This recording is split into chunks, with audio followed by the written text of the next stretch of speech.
Hello বন্ধুরা, আসসালামু আলাইকুম। সবাই কেমন আছেন? আশা করি সবাই ভালো আছেন।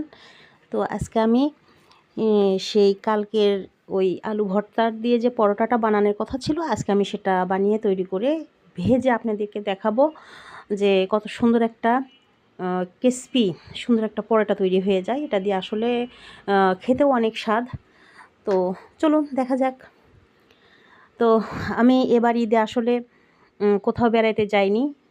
ঢাকা শহরে সব দেশের বাড়িতে চলে গেছে। একটু ফাঁকা, ফাঁকা। তার মধ্যেও আমি আসলে বাহিরে কোনো কিছু চিনি না। আসছি অনেক দিন হলো, তবে আমি অনেক কিছু চিনি না বিধায় আমি কোথাও যেতে পারিনি।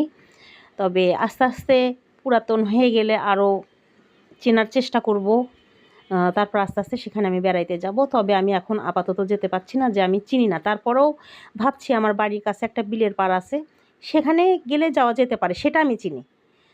আর বাদবাকি আমি এখনও কিছু চিনে উঠতে পারিনি, বা আমি কখনও একা কোথাও যাইনি, এজন্য আমি চিনি না। তবে ওই বিলের পাড়ে আমি একা গেলে যেতে পারি। সেখানে গিয়ে একটু ঘুরে ফিরে আসবো, তাহলে আমার এই ছুটিটা একটু ভালো কাটবে আর কি।